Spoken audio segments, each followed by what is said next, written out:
Hi everyone, I'm Raj Kumar, President and Editor-in-Chief of DevX. This week we'll be breaking down the big headlines in global development and bringing in some top experts to help us do it. If you want to follow along with the stories we're talking about, check out devx.com and subscribe to our daily newsletter, The Newswire.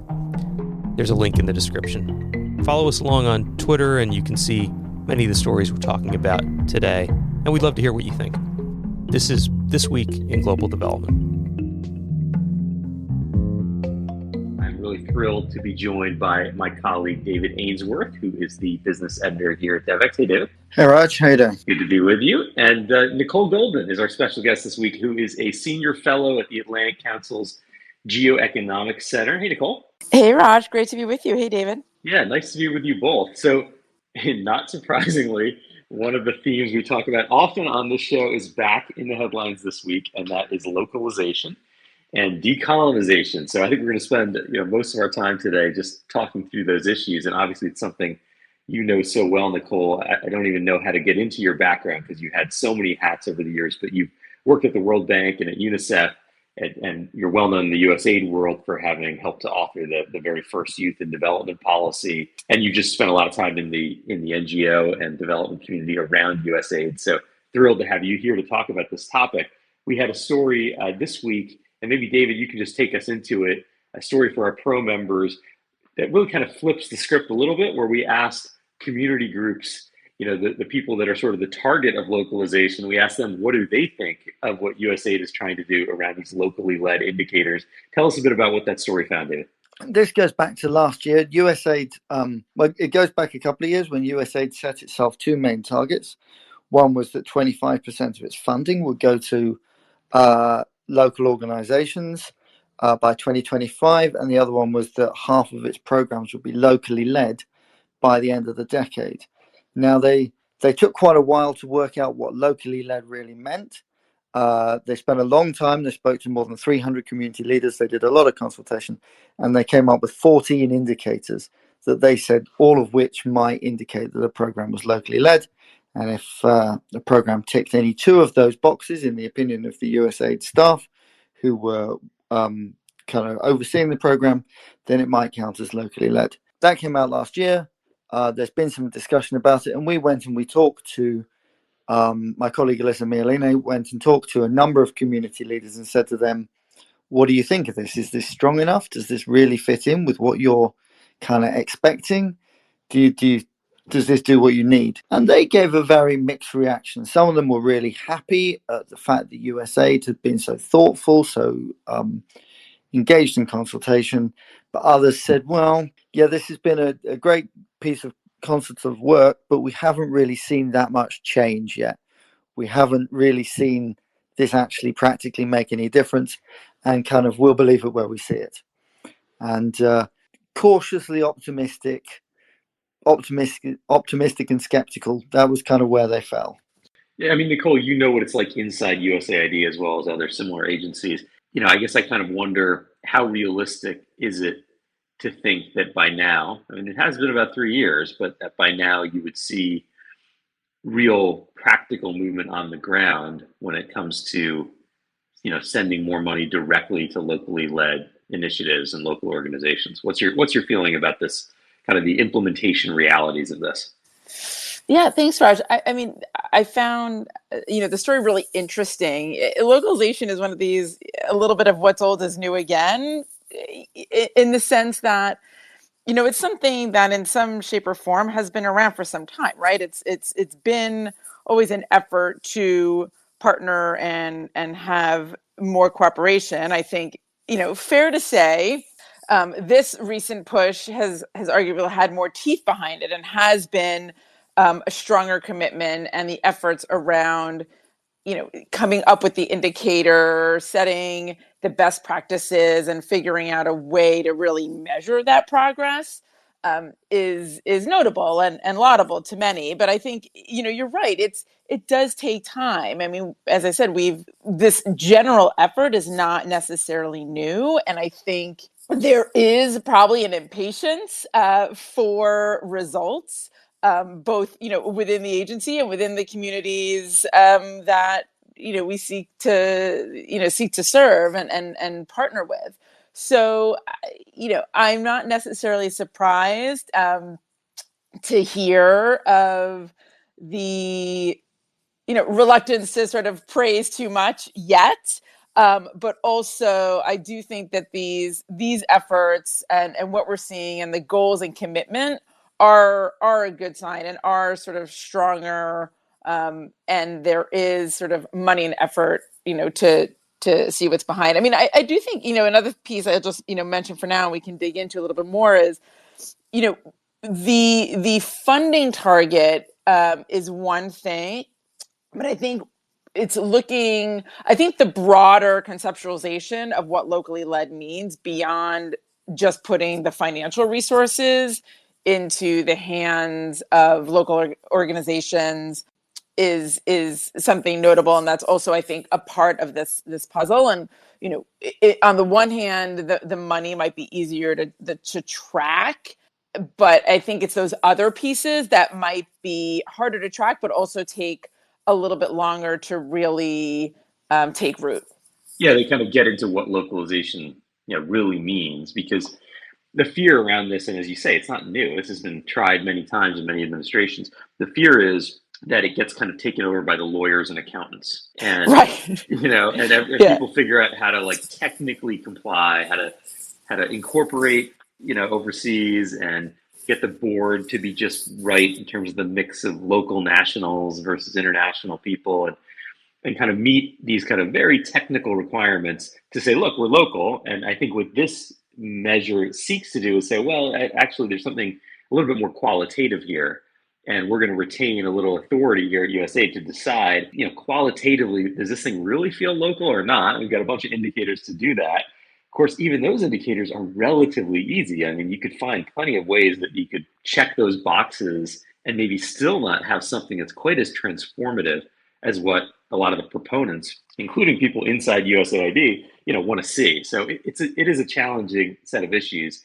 I don't know, Dave, you covered this quite a bit. What's your take on it? I think USAID is really trying to get to the heart of the matter here, which is that it doesn't matter as much about the postcode of the organization that delivers it, the zip code, I guess I should say, I'm talking to an American audience, as how they decided what it was that actually got done. And USAID is saying, what we want to do here is we want to go out and talk to the communities and say, what do you want? What do you need? What's most important to you? And how do you want that delivered to you?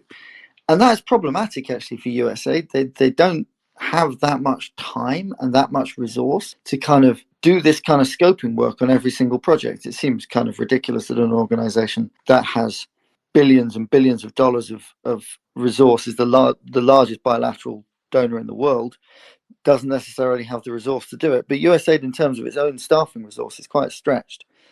And they've struggled to kind of, when they're designing a project, to do it in a co-creation fashion, to go and talk to local leaders, say, what do you need here?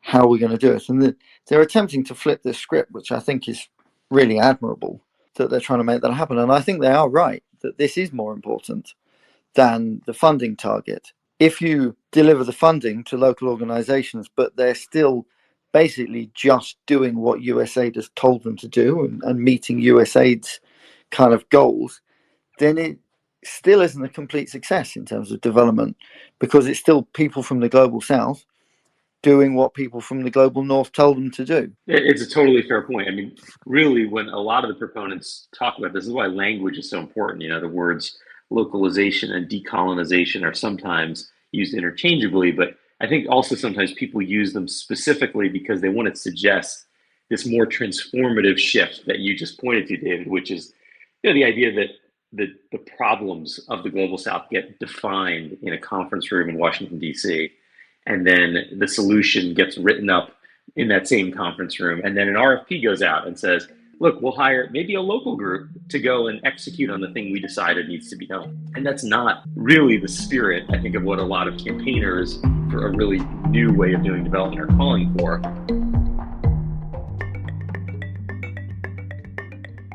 Are you looking for the inside story on what's happening at organisations like the World Bank, USAID or the Gates Foundation? then you need to be reading DevEx Pro. I'm Jessica Abrahams and I'm the editor of DevEx Pro. Pro is DevEx's premium news subscription, where our expert reporters and analysts take you beyond the headlines, deep into the trends and institutions shaping the $200 billion aid industry. As well as all our news, you'll get access to conversations with global development leaders, resources to help you grow in your career, and a subscriber-only newsletter full of insider news and tidbits.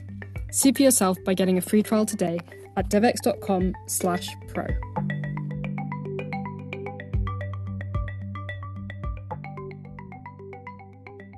We had an opinion article this week that I would just point our listeners to, and maybe we can get into some of these arguments as well, by Amitabh Behar, who is with Oxfam, and wrote a piece called How to Get from Rhetoric to Reality in Decolonizing Development. And I think he and Oxfam certainly are embracing this much more transformative idea behind this set of principles. It's not, they definitely don't want this to just be a bunch of check boxes or a top-down program that's now made a little bit more local, top-down design, but still implemented locally, as you say, David. Nicole, did you have a chance to see Amitabh's piece? And I'm curious what your take is on it. I did have a chance to see it. I mean, I did want to also just come back to something that I think was a thread, if not necessarily maybe even as explicitly in Amitabh's piece. But, picking up on some things that you both said is, when we talk about locally led, again, getting beyond just the financing to, the broader co-creation, which, we're also seeing, I don't want to call it a burden, but we can maybe dare call it an opportunity. And that is we're seeing it in many ways being passed on and through the implementers. And so agree, it really does need to be much more from, conception and design, the sort of, what we might call the sort of development objectives, right? And the sort of overall strategy before we even get into it at the level of the project. And I think that speaks a little bit, to what you were saying, David. But, one of the other things I want to bring into this, and it sort of reflected in Amitabh's piece, is the other issue, I think, of the locally led is one, the kind of who's validating, right? Some of these qualitative indicators, right? It gets back to Raj, what you were saying is sort of who's the validator and who's saying that we're actually meeting these objectives. But also Well, I can just quickly stop here please. And say that we did interview Sarah Rose, Michael Igo did, our colleague here at DevEx 3 or 4 months ago now, and asked that very question. And the answer was, they are not expecting, USAID is not expecting implementing partners to provide any reporting or any data or fill out any indicator form. This is something purely that the USAID staff who are responsible for the project, they will make a determination. So this is really being held on to by USAID, and it's, at least at this point, not designed to create some reporting burden or some system that people can try to game. But by that very point, I mean, it goes back to kind of what David was saying is, actually, shouldn't it be the people on the ground that validate, right? Like that they're saying, yes, this is true. We feel, that, take any one of these that we were, part of a partner in the design process, right? The whole idea is that the validators, whether they're USG or an implementer, are not necessarily the people, right, that we're seeking to include, right, to ensure that's where that's. So that's kind of what I'm saying. And I think you're getting to a pretty fundamental point here, and just a fundamental reality, which is, in the end, this is taxpayer money implemented through a U.S. government procurement agency. I mean, that's the key, kind of the central element of what USAID actually is. And as a procurement agency, they need to have control and responsibility over those procurements. And I think that's, in a way, the thing you keep, bumping up against. And so here are some really well-meaning people inside the agency trying to optimize for a top-down reality. But it's hard to see a way to get out of that top-down reality. It's hard to imagine going all the way to the point where the U.S. government is just giving authority, budget authority, design authority completely over to local groups, at least not more than at the margins. I can imagine initiatives that do this that are relatively small scale and therefore able to take larger risks. But to do this with the bulk of U.S. foreign assistance dollars seems unlikely to me. And I think these you might call them tweaks, I guess, if you're not being that charitable, because people inside the agency probably see them as pretty fundamental changes. But these changes, however you want to characterize them, they're not as fundamental as what somebody like Amitabh is certainly calling for. David, you wanted to jump in. Yeah, I was going to say that really jumped out to me, Nicole, when I was looking at this piece as well. That if you have an indicator that's measuring whether a program is locally led, but local people have no way of feeding back whether they think that they actually led the program or not. They're not allowed to kind of give it any marks or say this was successful or unsuccessful. It seems ironic that whether a program is locally led or not is being decided in Washington. Surely it should be decided in Africa or in Asia whether a program is being led in Africa or Asia. I mean, I think technically, just to defend the agency a little bit, I'm trying to imagine what they would say if they're on the call. They'd say, no, it is going to be decided in Africa or Asia, but just by our people, our people in our mission, but not necessarily in Washington. Maybe it's a minor tweak, but it's important, I think, to make that point. Yeah, I was going to say, I think that the point would still stand there. They would say, but hang on a sec, we want local communities to decide whether this is locally led or not. Although another point that was made to us in the process of producing this article was that it's actually who decides who the local community are, who decides who the gatekeeper is locally as well. That's actually exactly where I was going, if I may, Raj. I think that's one of the other pieces of it. And this goes beyond the kind of USAID conversation as well, right? It's something, we see in broader donor and development circles, which is who is the right kind of local actor for any given situation, or who is the representative. And I think that's where the kind of localization and inclusion and diversity conversations come together. I mean, this is something that, comes up in the youth, in the youth work, in the youth sector quite a bit, because if we want to talk about, youth engagement and youth participation in youth programming or programming that affects youth, it's also about, who are those young people? Are they representative? And how does that coincide with the localization agenda? So, could not agree more that that's a part of this conversation that I feel like we just haven't had as much of, although I think we're starting to. Two thoughts that come to mind on this. One is, I think often, well-meaning people in the development space in the global north kind of romanticize the global south. And so it's really easy to say, well, we're just going to make the money go locally and then everything works. And of course, once you start thinking about specific contexts and specific countries, you often might say, well, what counts as local? There's the same kind of elite capture that happens in the global south as often happens in the global north. And it might be, very wealthy or very politically well-connected people who are running the most prominent NGOs or have the most access and therefore are getting money, but are, check, they count as local. But it really isn't the transformative change that people are looking for. And my other point, somewhat related, is just when I talk to people in the kind of cash evangelist movement, if they were listening into this, I just know what they would say, because I've had these conversations. They would roll their eyes and say, why are you getting yourself so tied in knots over what counts as local, how to deliver this? Like, why not just give them cash? And it sort of continues to prove their point, which is, the simplest approach might be the easiest and best approach in a case like this, and that is to actually release the funds, to the individuals, not even to organizations, but to the actual individuals who need it. Yeah, I think that's a really great point, but it does come back to something we talked a little bit about earlier, which is localization, or should localization, is it only about, or should only be about the money and the funding? And I would argue it's become about, and I'm not arguing, it's become a much broader conversation. I mean, we talk about inclusive economic growth, which is the space I tend to, sort of play in. And, you've heard me say before, inclusive growth often starts with inclusive governance or inclusive sort of voice, right? And that's from the top on down. And so I think the elements, I don't want to, go too far away from what it means in localization as far as data, which I know you also look at, or as far as, like I said, just the voice, the design, the participation, the other aspects beyond the money itself. It's not to say the money isn't key, because it is, but I think, that would be, a question that I would put to our friends in the Just Give Cash side of the house.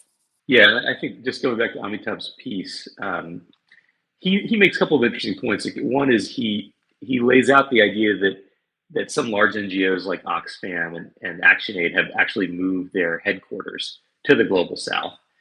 And I think his point is, look, if we could just start to, and he talks then about decolonizing money, we just start getting more of the funds overall spent in the Global South. Even if it's going to the headquarters in Nairobi of some big international NGO, at least it's in the Global South. It's being spent there. Like, can we start moving more and more of this operation there versus the reality, which is there's a big ecosystem of nice office buildings around USAID here in Washington D.C. The same thing in London, where you are, David. The same thing in the Bonn and Frankfurt and Berlin areas in Germany. Like this idea that there's a lot of the money actually staying in the global north.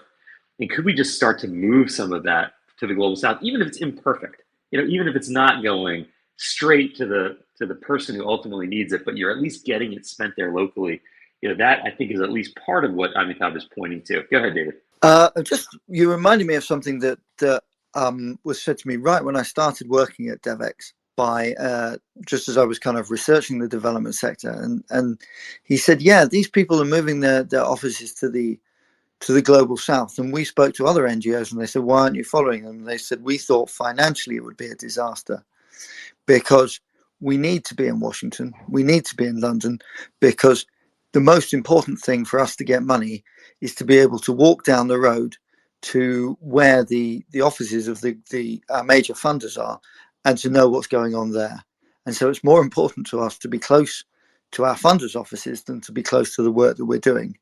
And that's why we haven't moved our offices. And that struck me as kind of a real problem that would need to be overcome in the development sector before we really succeeded with localization. Yeah, look, it might be just a practical reality, but I wonder, couldn't you just keep your business development team, a few executives, maybe a couple of technical leaders in Washington so that they can, have that relationship down the road, but move more and more of your technical experts to the global south, to where the work is happening, and as well as a lot of back office functions. And Amitabh talks a little bit about this too in this piece I keep referring to. He talks about, if you're in the global south, you're often expected to collect data, to share experiences, to do case studies, but then all that knowledge gets sucked up, hoovered up, and sent back to the global north, to HQ, where they then take it and turn it into, knowledge and theories and new policy ideas. And it's sort of like a extractive industry in a way. And so I think your point, David, is a good one. I've heard it too. I think part of it also relates to just the way USAID and other international development agencies fund and the kind of overhead reimbursement that they do that might incentivize organizations to spend a lot of money on their home office, back in DC or London or what have you. So it could be there too. But I think there's a chance if you could move more of those technical staff, and many NGOs are doing this and have done it to quite a large degree, but the more you can get proximate to where the work is, even if it's, Time of Africa is a big place. If you're sitting in Nairobi, okay, you're at least a little closer, and maybe you're feeling that you're creating a little bit more of a hub in a region that's more relevant. I don't know. What's your take on this, Nicole? You just came out of, a major USAID implementing partner. What are some of the sort of conversations you've heard on this topic? Thanks. I'm reflecting on. I'm feeling going back to my improv days, and to me, it's a yes and, right? Which is to say, for those of you that sort of know that, it's this idea that yes, you can and should kind of move money, move more of the technical expertise, have the operations on the ground, but then it's that and part, right? It's does that then mean if there's more money in the global south, with it should come more cooperation, more voice, more influence, and more kind of power, if you will, in the overall kind of structure and function of development? I think that to me, I think is a question, and have been in implementers, and yes, the goal is right. You have a mostly dominant national, local, national staff to the extent possible. but also, coming up against the requirements of the funder.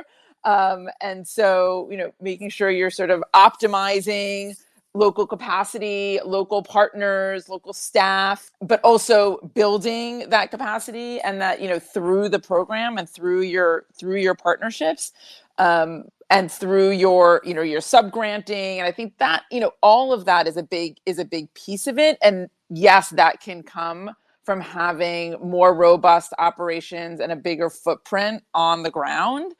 But I do kind of come back to the kind of bigger picture of how do we make that translate, and what else needs to happen, that yes and part, to really be transformative, to really kind of shift the power. And I think it starts at the macro levels, but also translates down to the micro levels, and maybe we're not doing as much at both and in between, to have that real transformation. But yeah, the money is important, the operational footprint is important, but I don't know that that's enough. The other piece that could be important is the kind of modality of how you're spending the money. Absolutely. And I've heard this argument made, especially from a lot of social enterprise leaders, who say we're kind of missing the point by focusing so much on localization.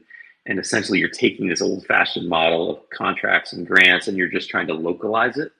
And what some of these leaders argue to me is, hey, we should actually focus more on payment for results. And if we can get into the payment for results framework, if that's the way we're funding, well, the most effective way to achieve results, probably the most cost-effective way to achieve results, is to be more and more local, right? That money goes much further when you have it locally spent. And if you're asking a local community, hey, why is it that graduation rates aren't good, or literacy rates aren't good, or farmers' yields aren't where they should be, they probably have a better idea why that is than you do. And they can probably design a better solution, and it's probably gonna be a lot cheaper. So, at least the argument that's made in theory is, if you can move more and more to payment for results, you will naturally, as a byproduct, get more and more local engagement and leadership. And that instead of that, what we're trying to do here is take an old-fashioned system and just modernize it a bit, and that's not actually going to get this transformative change that people are looking for. Maybe just a last thought on this, David, and then I want to see if there are any other stories that you want our listeners to be aware of from this week. You were talking about yes and, Nicole, and it really struck me that kind of in the end, money and power follow one another. And if the money and power are at a local level, then we'll get what we need. And fundamentally, if the people at the local level are deciding what gets done, and they're deciding how the money is spent, whether that's payment by results or another system, if they're deciding how the work is delivered and what work is delivered, and the work is being delivered by local entities, then we're there. So it's a number of steps. I think it's kind of everything all at once, right? There's 20 things that need to change in order to successfully do this, and we have to continually try to do all of them at the same time. And you were asking about other stories that people might want to be aware of. One thing that we've got coming up that I think hasn't quite been published yet, or is just on the just about to come, is looking at the evidence for localization, and whether we can show not just that localization works, and there hasn't been that much research to show that. In some cases it's an article of faith, but how it works best, what the most successful ways of localizing are. And there's a real push. There's an interesting piece about measuring how we measure the effectiveness of localization going forward, so that we can, rather than just all telling each other this is the right thing to do, we can show that this is the right thing to do.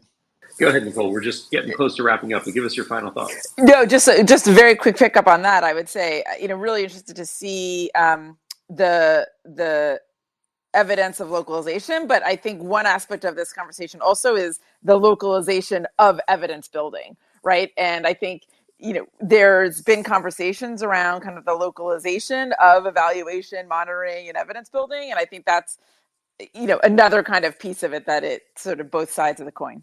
Well, just so listeners are aware of some other stories we have this week, there's a piece that our colleague at Voss Eldinger wrote about the Senate finally approving $10 billion in emergency humanitarian aid funding. Now, don't get your hopes up that this means that funding is actually forthcoming.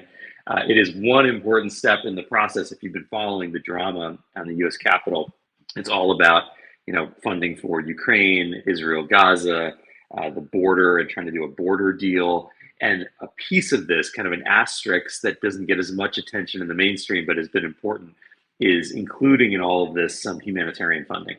And the good news for people in the humanitarian community is it was included and approved by the Senate, but it faces very dim prospects in the House. We just don't know what's going to happen to it at this point. So stay tuned for more. But if you want to know a bit about what is in that humanitarian funding bill that came out of the Senate, take a look at Adva's piece. Any other stories, David, that you want to point our readers' attention to? Keep an eye out for one other piece that we've got coming, which is a bit of an argument over overhead rates at USAID. That will be an interesting piece, which is coming out in the next day or two. And I was particularly struck, this isn't maybe the most important story, but a really interesting one, a piece about how NGOs in India are working with faith leaders this week to try and persuade people in their communities to engage with health best practice.